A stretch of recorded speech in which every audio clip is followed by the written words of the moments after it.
உதயநிதி ஸ்டாலினை பார்த்து ராமாடின்ற இந்த கேடுகால கொண்டு ஆரம்பிச்சிருக்கு. அவர் ஜாதகமே கொஞ்சம் வித்தியாசமான ஜாதகம். ஒரே ஒற்றை கண்ட ஒரு ஆட்சியை மாற்றி காட்டிய பெருமை உதயநிதி ஸ்டாலின் உண்டு. நான் சட்டசபை வர போனதுல நீ கோமாளியா அவரு கோமாளியா பார்க்கவே போறோம்.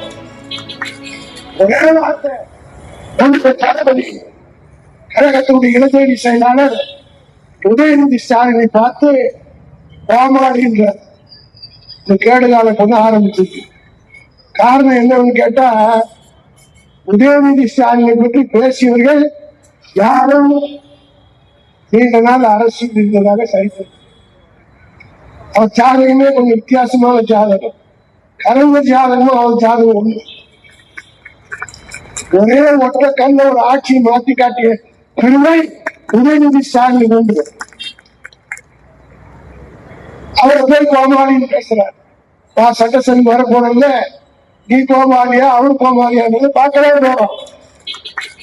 ஒரே வார்த்தை அப்பாவை காணும்னாரு. அடுத்த நிமிஷமே போட்டு விட்டவங்க துண்டக்காரன் துணியை காணும் தொட்டு துட்ட கொடுத்து சுண்ணி வச்சுக்கின போயிருந்து விஜயத்துக்கு அப்புறம் வாயை திறக்கிறது இல்லை.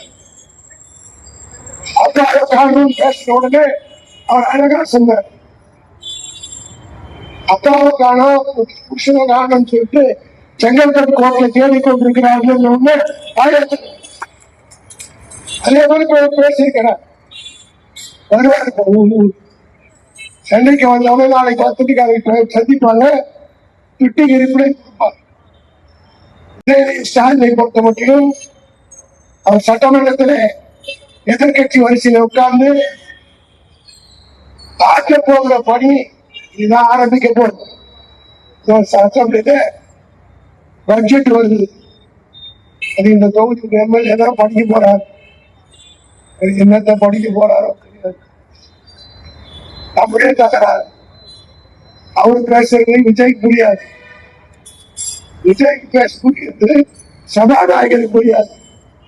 எதிரில் உட்காந்துக்கிற எதிர்கட்சிக்காக நல்ல வேலை இந்த மாதிரி அசம்பிளிக்கு போகாதவங்க குத்து வச்சு ஏன் சொல்ற இவங்க மென்டலாக போறாங்க போய் பேசி ஒரு தெரிய கொண்டிருந்தேன்.